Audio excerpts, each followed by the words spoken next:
Sharia, a word that often sparks fear, misunderstanding, and controversy. In the West, it's seen as a threat. In the media, it's portrayed as barbaric.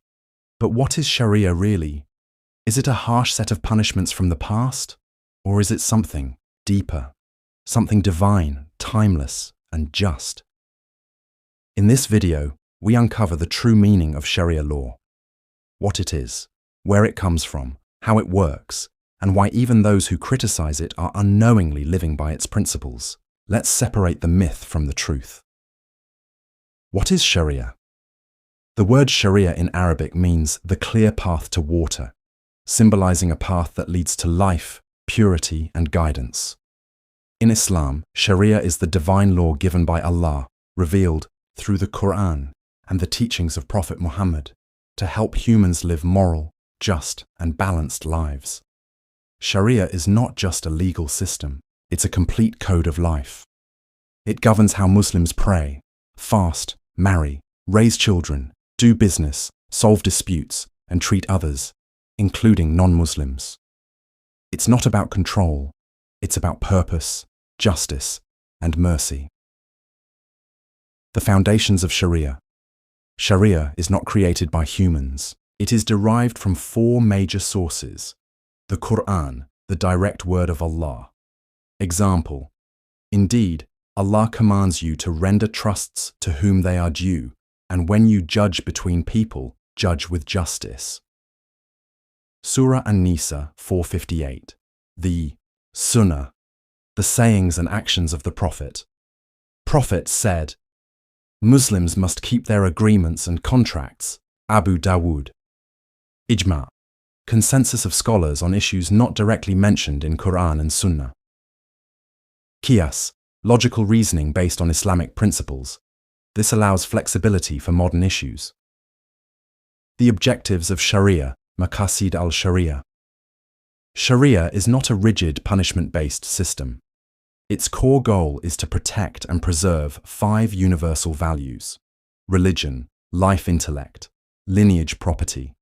So Sharia forbids murder to protect life, forbids alcohol and drugs to protect intellect, protects marriage and family structure, and mandates zakat and inheritance laws to protect wealth and the weak in society. Actual Sharia rules. What's in it? Sharia consists of laws for all areas of life. Here are the real rules, not the sensationalized media version. 1. Worship. Ibadat. Muslims must pray 5 times a day, fast in Ramadan, give zakat, and perform Hajj, all obligations under Sharia. 2. Family law. Marriage is a contract based on consent and rights. Divorce is allowed, but disliked. There are clear steps and waiting periods to protect women. Inheritance is divided fairly. Even if it differs between genders, it's based on responsibility. 3. Finance and business. Interest, riba, is forbidden to prevent exploitation. Trade must be fair, honest, and transparent. Charity, zakat, is mandatory for the wealthy. 2.5% of annual savings goes to the poor. 4. Criminal law, hudud.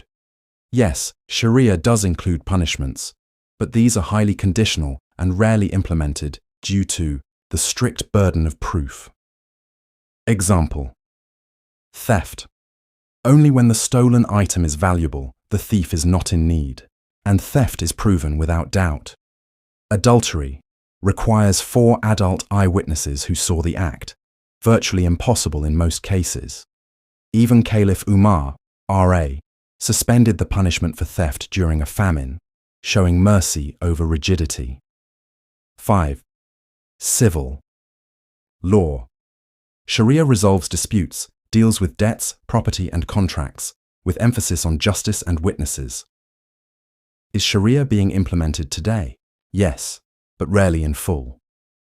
Saudi Arabia and Iran implement Sharia in many areas, but critics argue these systems reflect cultural authoritarianism, not true balanced Sharia. Pakistan uses Sharia in family law and blasphemy laws, but with heavy flaws, and political misuse. Nigeria applies it in some states, only for Muslims. Malaysia, Indonesia, Sudan, Brunei use Sharia-based personal laws. UK and US. Muslims voluntarily resolve marriage and business disputes via Islamic councils. This is also a form of Sharia. In most cases, what is claimed to be Sharia law today is a mix of Sharia, tribal culture, colonial law, and modern politics. Western view versus reality. The West often sees Sharia as anti-woman, anti-freedom, violent. But let's ask, is it really? Women's rights. Sharia gave women the right to own property, inherit and divorce 1400 years ago, long before the West. Justice. Sharia requires witnesses, clear evidence, and fairness, not random punishment. Freedom. Islam prohibits forcing religion. There is no compulsion in religion. Qur'an 2:256. Here's the irony. The West bans interest-free banking, punishes theft, regulates marriage, and taxes the rich, all things Sharia promotes, but calls it modern law. So while Sharia is demonized, its core values are being applied silently in Western societies under different names. Sharia is not a threat. It's not a sword. It's a system of divine guidance meant to uplift, not suppress. Yes, like any law, it can be misused by corrupt rulers, but that is a failure of humans, not the Sharia itself. The same system that gave the world its first welfare state, hospitals and justice courts, was built on Sharia. The world doesn't need less of it. It needs to understand it better. The next time you hear the word Sharia, don't picture darkness, picture balance, wisdom and mercy. That's what it was always meant to be.